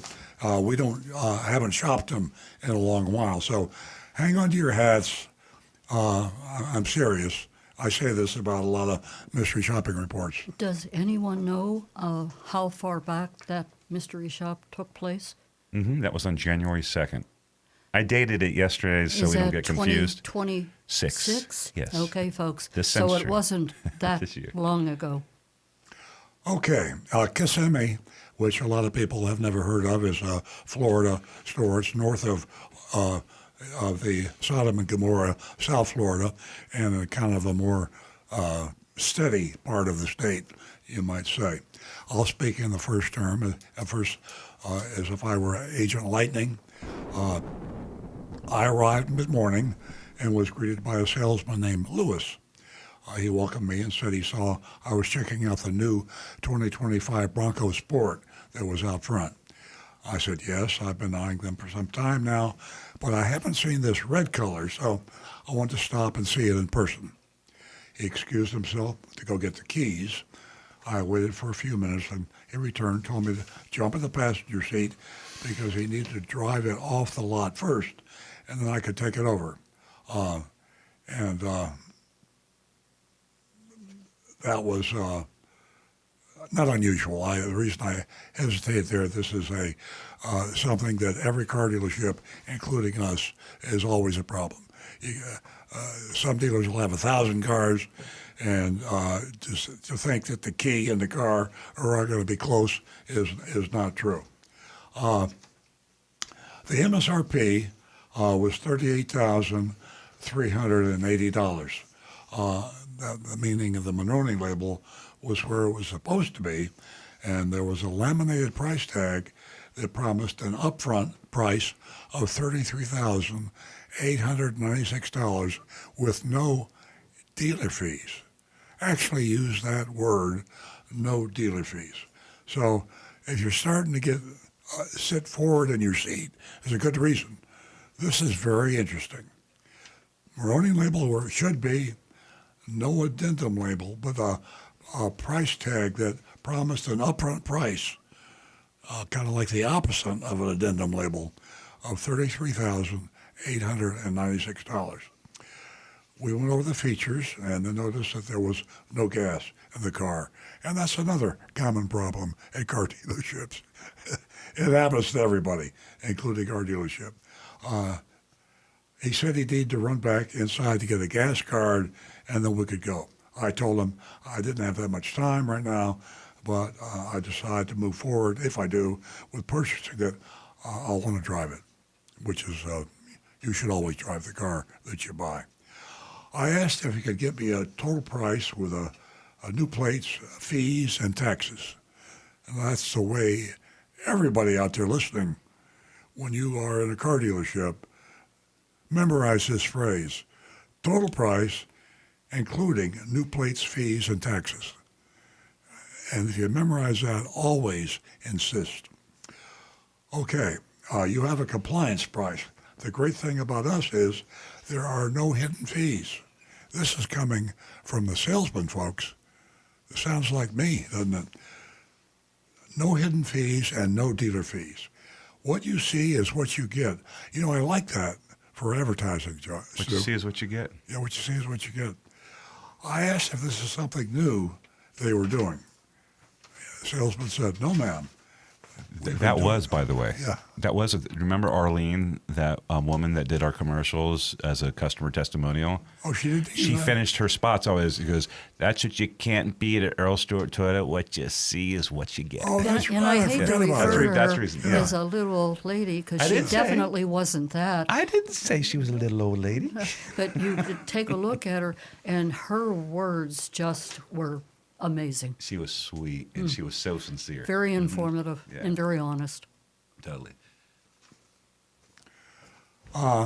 He said, we've been doing this for 50 years, so I was spot on about how long Right. Mullinax has been around, and that was Lewis. He said that depending on my home address, I just have taxes and plates, license plates. I asked if he would be able to put that in writing. Boy, if you can remember only two things from the shopping report, wherever you buy a car, always ask that whatever they tell you is in writing. And remember the phrase, full price plus tax and tag, license plate, and fees. And if you get all that, you don't need Earl Stewart on cars anymore, if you can just remember that. He said, of course, he would put it in writing. Let's head inside to my desk. He took my number, found me in their system, and confirmed my information. He then excused himself to go speak with his sales manager. This is a little Not perfect. kind of standard, a little worrisome. A few minutes later, he returned with a price sheet. They took off $4,484, which included a $3,500 Ford rebate, that's direct from the factory, and a $984 dealer, Mullinex Ford dealer discount. They added sales tax, they added a new tag, and that was it. That's all you're supposed to. That was it. There was no junk fees, no NADA, and Stu read in there, bupkis, which I like. Yes, how soon? I was thinking of buying. I said before the end of the year. So Nancy said at the very beginning of the show, you ain't going to believe this shopping report. I'm not going to tell you how good or how bad it is, but when I read it, when she read it, we had to splash cold water on our faces to read it. We read it again, but that's the report. So you folks out there, tell us how you want to score it, A to F, and we have Coach, my GBT's name. GBT scored it also. So what do you think? Let us have your scores come in. Area code 772-497-6530. 772-497-6530. How do you score that mystery shopping report from Mullinex Ford in Florida, Kissimmee? I think that's an Indian name. Seminole. It is. Yeah. Indian name, It is. yeah. Up in the middle part of the state. Didn't we used to go camping up there with Indian guides? We did, yeah. We did. We were, Little Stu and Daddy. Little Stu, and we'd bring our wampum. Yeah. And we're honorary Seminoles. Old Town Not really, but in Kissimmee on Highway 192 is still adorable. one of the most awesome places to go. It's not Disney, it's not SeaWorld, it's not Universal. It's a simple, relaxed little place to go and have a whole lot of fun. Doesn't get quite as crowded. And they have an awesome car show there on the weekends. Oh, really? Like every Yeah. weekend? That's pretty cool. Yeah, you usually go up to Orlando, and you go up there to hell. It's hell. Yeah, Kissimmee is on the Orlando. south side of Orlando, and it's a beautiful area there. Well, it must have something to do with the attitude of the people at Mullinex Ford up there, because I'm giving them an A. That's my grade. It's easy for me because also Kissimmee, Rick, it's a cute little town, but it is in the Orlando metro area. Yep. There's 18 trillion people that live there. It's a big car market, and it's very much like South Florida's car market with the aggressive tactics. The fact that they do nothing, it reminds us, and I'm going to make this a commercial for Earl Stewart Toyota. Reminds me of us. Seriously, it's just they make it really easy. I was worried the shopping report was going to be too short because we got to fill up half hour. And when things go really well, you don't spend a whole lot of time at a dealership. You go in there. All the stuff that we usually see week after week just didn't happen. Those take up pages in a mystery shopping report. Yep. So, A for me, and that is on the curve. And you know what? It'd also be an absolute A, no matter where you were in the country. I think that's an A performance. And to what you just said, ChatGPT said, if you remove the dealer name and handed this report to 99% of consumers, they would swear it came from Earl Stewart Toyota, not a Ford store. Is that what Coach said? Yeah. He knows you very, very well. He knows us well. Hey. Awesome. Okay. One that says clean, discipline, repetitive. This is very important that ChatGPT pointed out that we haven't pointed out. There was a picture in the report. I don't think we read it. There was a picture of the web listing for the Bronco. So their online price matched the price on the lot, matched the price on the paperwork. Yeah. That's the triumvirate. You need those three things to match, and you got a transparent dealer. Okay, Rick. Okay, we've got Bob says it's an A for Mullinex Ford. Jonathan of Palm Coast says this dealership gets a well-deserved A, no games. By the way, Santa Claus has two reindeer named Donner and Blitzen. Translated from German, that means thunder and lightning, just like your secret shoppers. I do want to say just to our listeners that I have been learning German since for about a year now. Ja. Jawohl. Ja, wirklich. Ist das Rick? Huh?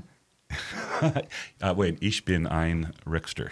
Yeah, I took 2 years of German. Oh, did you? Yeah. And Anne Marie says A+ with a thumbs up, a smiley face, and hearts. Frank from Jupiter says, for sure, A, unbelievable shopping report. Then we've got, oh boy, we got a stack going here right now. Tom Steckel says, Mullinax is a solid A. Their advertising in Orlando emphasizes no junk fees and calls out the junk fees are charged by other area dealers. Johnny Z. Fradley says, A for me. Alina says, A for me. Tim Gilliland says, A. Mark Smith, I give Mullinax an A. Brian Sedlatko, amazing, A. Joseph Kelleher, every car dealer should operate this way, A. T. Cash says, C. It's okay, but nothing amazing like Henry Full. It said anyone making a decent salary should be able to afford one of his cars. I think he meant Henry Ford. So I guess he's commenting on the actual product price of the cars. Well, that C goes to the Ford Corporation, then, not Mullinax Ford. And all cars are just outrageous priced. Yeah. Alina says, I was able to rent a Camry in Detroit. Henry is dead for sure. Pilgrim says, best dealer report ever, A+. Cram says, A, no Cram? junk and everything printed out, amazing. Maybe Earl is catching on. Let's see, Johnny says, the original country twang jingle, I got a Ford on my mind. Ed Mullinax is a friend of mine. He gives you the best deal you can find. I got a Ford on my mind. I love it. And for myself, I hate it, but I'm right on the bandwagon. A+ from Mullinax Ford. What else can you do, you know? Yeah. Okay, folks, my grade is based on transparency, integrity, discipline, so many things. But the major factor for me was the Monroney label. And if you go back to the 50s, everybody was getting burned. And today, that Monroney label, it's apples to apples. Which we need the edge in so many ways when we're purchasing a vehicle. And my grade for Mullinax Ford in Kissimmee is A+. Hey. You know, to be fair, also, a lot of people say, okay, that's like Earl Stewart and blah, blah, blah. The fact of the matter is, Mullinax was an honest dealer long before I was. Yeah. And all I heard about him, but the original, I think, Mullinax Ford might have been in Fort Lauderdale. It was south of us, the first store. Johnny Z. Fradley says, Ed Mullinax Ford started in the next town over from my hometown in Amherst, Ohio. Oh, really? Wow. Damn, I'm thousands of miles away. But the first Ford dealer, Mullinax Ford, I heard about in Florida, they were already the no dealer fee dealer. And I charged a dealer fee. Our dealer fee was $499. $395. $395, okay. And they came up to $4. Oh, it did come up to $495. You're right. When we got rid of it, it had been $4. So anyway, I love to say that we originated honesty and transparency. I got to say Mullinax did. Now, with that said, Mullinax got big, and the bigger you get, the harder it is to control things. And we have the Mullinax dealer in West Palm Beach. We did shop them, and they had a dealer fee. Right. And they refused to admit it. I talked to theoretically the owner, but he wasn't. He was a manager. So I did call Mullinax owner, and actually Mullinax has passed away, but a son. And I spoke with a son. It might have been in Kissimmee. Yeah, there's two brothers, I think. Yeah, two brothers, yeah. And they were, they listened to me. Long story short, the West Palm Beach dealer did stop the dealer fee, but it took him a while. We had to push him a little bit. Weren't they adding like a 199, like a small electronic? There's something they didn't call it dealer fee. It was electronic filing. Like JM Lexus right now. JM Lexus is advertising no dealer fee, but they have a $250 electronic filing fee, something like that. Yeah, I've said to them personally, directly, indirectly, and on the radio, hey, You're a great dealership. You're honest. Why do you advertise you have no dealer fee? And you do. So he says but because we sell we sell 6,000 new Lexuses a year, and we get 300 a pop. Yeah, that's right. Yeah. And you know, if you were to walk down memory lane, which Earl doesn't do very often, the day that Earl decided there would no longer be a dealer fee, let me tell you, the repercussions were overwhelming from all the employees. The ground shook. They thought that their fate was determined by the dealer fee. And today, January 2026, here we are. And we lived through it. Yeah. And guess what? We profited even more by eliminating the dealer fee. In many ways, morally. In many ways. Interesting note. Mullinax has locations, 5 of them here in Florida, 1 in Alabama, and 1 in Washington State. Wow. Talk about a spread there. Wow, Yeah. Washington Maybe State. it was another wayward child of Mr. Mullinax who just loves the Northwest. Earl, we have 3 minutes left. Is there something you want to mention that we spoke about early this morning? We talked about the drunk driving. I spoke about the statistics. Is there, as I said, we have 3 No, minutes. I just say that if you haven't, even if you don't want to buy one, if you want entertainment for an afternoon, go by a Tesla dealership and say, please demonstrate your autonomous drive to me. And then you can go home and never buy a Tesla, do whatever you want to do. But if you want to see the future, if you want to see what's going to happen 50 years or 20 years from now, go to a Tesla dealer and get into a fully autonomous car with the salesperson and take a ride and see what happens. Interesting note also, Lucid is advertising that by hopefully the mid to end of 2026, they will have a full level 4 autonomous vehicle operating. What's that? They do have What's autonomous level 4? vehicles now. What's level 4? Level 4, I believe, is one where it's like his? right below completely hands-off, no driver needed at the all. difference is they don't have to warn you to stay alert at all times. Oh, 4 you don't have to? You don't have to. So you is can yours- be in the back seat. Is yours a 4 yet? No. Oh. Yours a 3. Yeah. Yeah, so- They give the disclosure. We're 1 minute. Yeah. Interesting. I want to take a moment and thank all of our listeners this morning. As I always say, you make the show. Stay tuned. Next Saturday, we'll be right here on the Oldies channel, Earl on Cars. Have a great weekend. Let go.